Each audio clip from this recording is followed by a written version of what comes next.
գնացքներ։ Այստեղ են եվրոպական մի շարք երկրների առաջնորդներ, ովքեր պարտավոր են պաշտպանել ժողովրդավարությունը։ Այո, նրանց պարտականությունն է նաև այս ռեժիմին, այս իշխանություններին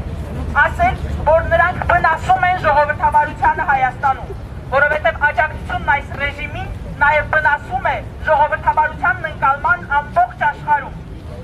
որովհետև ժողովրդավարությունը խոսքի ազատության մասին է,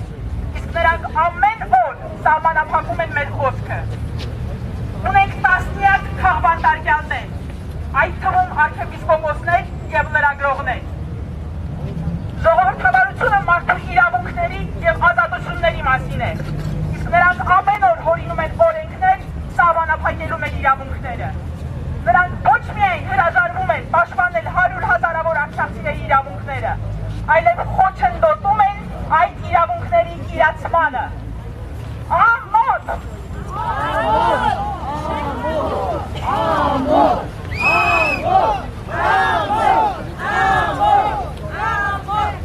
Նրանք հրաժարվում են պաշտպանել հայկական պատմամշակութային ժառանգությունը Արցախում և ամբողջ աշխարհում։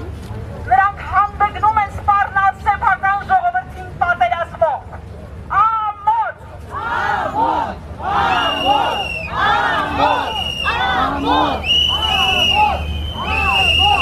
Եվ վերջապես ժողովրդավարությունը դա հանրային համերաշխության մասին է,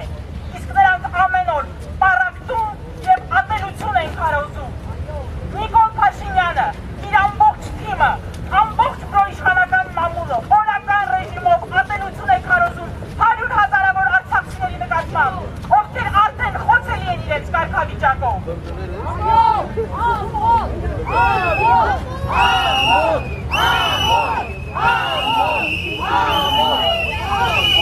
Եվրոպական երկրների հարգելի առաջնորդներ, և երբ դուք ձեր սեփական շահերից ելնելով աջակցում եք այս ռեժիմին, իմացեք, որ դուք վնասում եք ոչ միայն հայկական շահին,